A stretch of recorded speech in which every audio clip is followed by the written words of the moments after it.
আসসালামু আলাইকুম বন্ধুরা, আপনারা সবাই কেমন আছেন? আশা করি সবাই ভালো আছেন। আলহামদুলিল্লাহ আমিও ভালো। আমার বন্ধুর বিয়ের গায়ের হলুদের যা যা করা লাগে আমরা ছেলে হয়ে প্রবাসে তা তাই করতেছি। সো আমার বন্ধুরা সবাই মিলেমিশে একসাথে কাজগুলা করার জন্য উদ্যোগ নিয়েছি।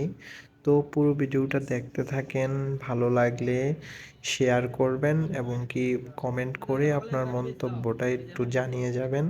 পুরো ভিডিওটা দেখতে থাকেন আমরা কি কি করলাম।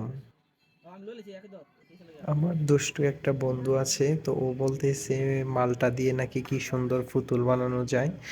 দেখেন, ও কাজ করা তো শেষ, তো পুতুল বানিয়ে ফেলেছে। দেখেন কি সুন্দর দুইটা পুতুল বানিয়েছে।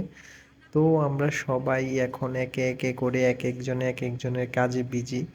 আমার দুইটা বন্ধু এদিক দিয়ে শসা দিয়ে কি কি বানাচ্ছে, আর ওই বন্ধুটা আনারস দিয়ে কি সুন্দর একটা ফুল বানাবে। আসলে তাদের মাথায় যে এত সুন্দর বুদ্ধি আছে আমরা কখনো ভাবতেও পারি নাই, বুঝতে পারছেন? আমার বন্ধু তো, যার গায়ের হলুদ, ও তো পরে দেইখা পুরোই অবাক হয়ে গেল। দেখেন কি সুন্দর একটা ডিজাইন বানাইছে। আসলে আমিও অবাক হয়ে গেলাম এগুলা দেখে।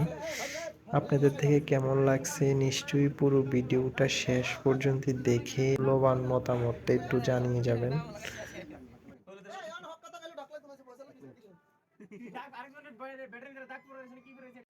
দেখেন এখন নাকি আবার তরমুজ দিয়ে ঝুড়ি বানাবে। আসলে আমি তাদের কাজ দেখে পুরোই অবাক হয়ে গেলাম। আপনারা দেখেন দেখেন পুরো ভিডিওটা দেখেন। আসলে একটা মহিলা যা পারে না, একটা পুরুষ হয়ে বিদেশে সৌদি আরবে তা করে দেখিয়ে দিল। আসলে আমার বন্ধুরা অনেক অনেক অনেক কিছু পারে। ধন্যবাদ বন্ধু তোমাদেরকে এই বিয়ের অনুষ্ঠানের এই সুন্দর আয়োজন করার জন্য। দেখো সবাই সবাই কাজে বিজি, আসলে অনেক সুন্দর সুন্দর জিনিস বানাচ্ছে। পুরো ভিডিওটা দেখেন, পুরো কমপ্লিট শেষে দিয়ে দেখতে পাবেন আপনারা।